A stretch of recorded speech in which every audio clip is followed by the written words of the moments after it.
Welcome back to American Cop, Liverpool versus Nottingham Forest match preview. The Reds return from international break. We get to see slot ball again after 3 wins on the bounce to start off our season. 3 games, 3 wins, 7 goals scored, and 0 goals conceded. So 3 clean sheets to start off the season is absolutely amazing. It gives us a great momentum and allows us to build off the foundation that we built. Now we're heading into a very, very busy and difficult period. Champions League is going to be thrown back into the mix, and there's going to be extra games due to the new format. We also have the EFL Cup, and then we have our Premier League games. And when I look at these games, on paper, at the face of it, we should be able to beat all these teams.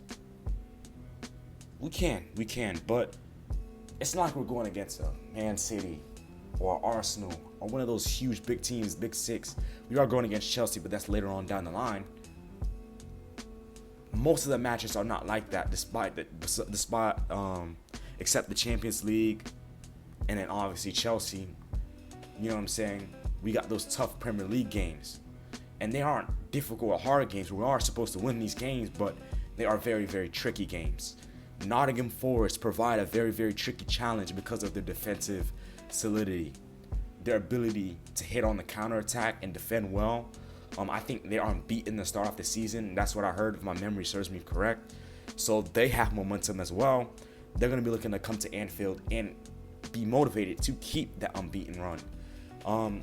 That game at Forest's ground was a huge example of their defensive solidity and their ability to hit on the counterattack. You will say, doesn't mean Klopp's tactics were bad or they were absolute garbage. Yeah, we were a little bit more vulnerable because Klopp was a little bit more open. He committed a lot more to attack and counter pressing. And because the front line wasn't really doing a good job, in my opinion, of counter pressing and pressing from the front, and the counter pressing was a little bit off, while it was better than the previous season, before that season, it still wasn't up to par. So there was gaps, there was little holes that teams could exploit us through. Sheffield United done it. The worst of the worst teams caused us issues last season because of some tactical tweaks that we did not make. But on the Arne slot, I feel like we have a little bit more control. So maybe the opportunities that they do get are few in between. Last season, I think they had a problem with finishing. So hopefully they still have that same issue. If we can cut out the danger men like Morgan Gibbs-White, Callum Hudson-Odoi, all these guys, all these tough players. Chris Wood is going to be an issue. You also have Murillo in the back, who I think is a very decent center back. Very good on the ball. With the ball at his feet, can drive into midfield and cause some issues as well. There's a lot of dangerous players on there. Alanga. We can go on and on. They have a fantastic manager and a fantastic defense. So this is going to be a proper challenge. Each Premier League game is going to be difficult and provide us with a new set of challenges. How we respond to it, I don't know, and hopefully we can make it 4 games on the bounce with the win and head into the Champions League and start our campaign off in some good form, off a win, and head into that AC Milan game positive. So, enough yapping from me. Let's get into our starting 11. In goal, for me, is going to have to be Alisson Becker, one of the best goalkeepers in the world. Not much complaints from me. I'm going to go with Trent Alexander at right back because I feel like he's going to be key, especially with Nottingham Forest's defense being so good and being so solid. Having a player like Trent that can play passes and provide us with a little bit more of a tactical versatility, I should say, is going to be good. He's going to be that player that can, he has it in him, you just don't know when. And it can be that knockout blow, that right hook or that uppercut out of nowhere that can end up unleashing the attack, breaking the defense, and then unlocking that low block. So I feel like he's going to be key to it. He's a very key player in this team. Hopefully we renew his contract. But yeah, Trent Alexander-Arnold at right back for me, especially against this defense, is an absolute must. Now, heading into the defense is going to be Virgil van Dijk and Ibrahima Konate. I think we keep the partnership the same. We don't mess with the chemistry. I feel like on the ball, defensively, aerially, they're very, very good. There's not many ways you can get past them, and they're in very good momentum right now. Don't mess up the chemistry. I love how they're so dominating, and they dominate the other team's attack. They push them off the ball. They don't allow them to get into the game, which is absolutely fantastic, and they cut things out before it even happens. So Virgil van Dijk and Konate. I will have to say Andy Robertson, because he's been in some absolutely excellent form. I feel like he's done a fantastic job, and until he proves otherwise, I think we'll keep Robbo. I feel like he's actually surprised me. I thought he wouldn't fit in the system due to the play style of Slot and a lot more relaxed and calm play style, but he's fit perfectly into the style of play. He's very good on the ball, looks very comfortable with the style of play that he's doing, and he's doing the role absolutely perfectly, so there's no reason to change there. Now the midfield is where it gets interesting, and here's why I always start changing things due to injuries and rotation purposes and keeping everyone fresh. So Dominic Szoboszlai, McAllister, and Gravenberch were our previous, that was our midfield three. Szoboszlai's obviously played 3 games, played the international break with Hungary. He is the captain, so he's definitely playing a lot more games.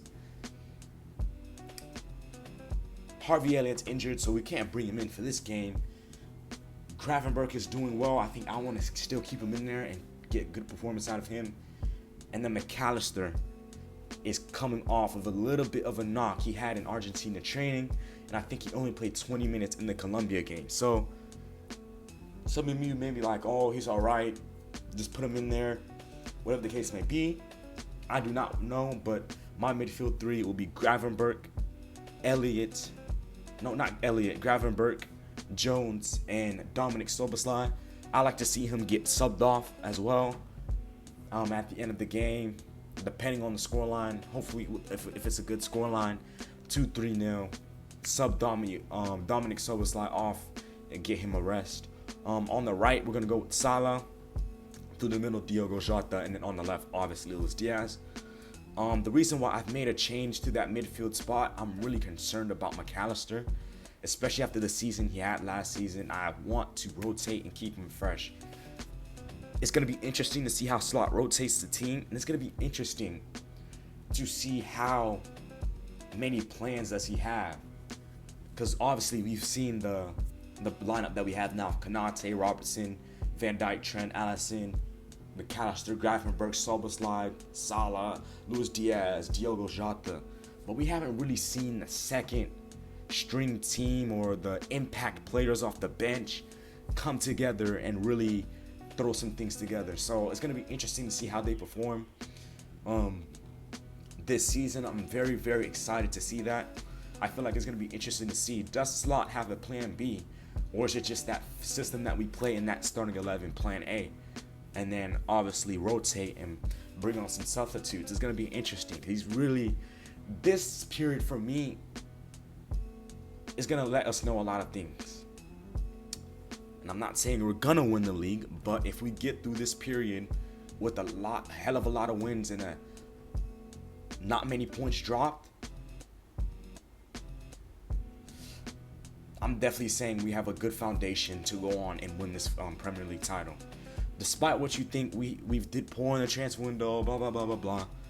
If we have a good period, this period that's coming up, 7 games and I think about 1.5 weeks or whatever the case may be, if we can have a good period, if we can win all our games, this is going to set us up for a solid foundation. Not only will it test our resolve and how we would compete in the Premier League, it also tests Arne Slot's resolve. Does his system work? Does he have another system, a plan B? How does he deal with injuries? How does he deal with rotation? Will teams start figuring us out? Just a lot of things that I think the whole season I'm going to use to assess Slot, but we can get a whole bunch of information based on the congested games, because it's going to be like that all season. So it's going to be interesting to see how he does it with the team. I'm excited. I'm happy that Slot Ball is coming back. I'm freaking pumped, and I can't wait for this to come back. So that is my starting 11. My score prediction for this game is going to be a 2-0 victory for Liverpool Football Club. Let me know your predictions down in the comment section below. Let me know what your thoughts are. Are we going to win this game? Are we going to lose? Blah, blah, blah, blah, blah. Your score predictions, your starting 11s. And until next time, I'll catch you guys in the next one. Peace.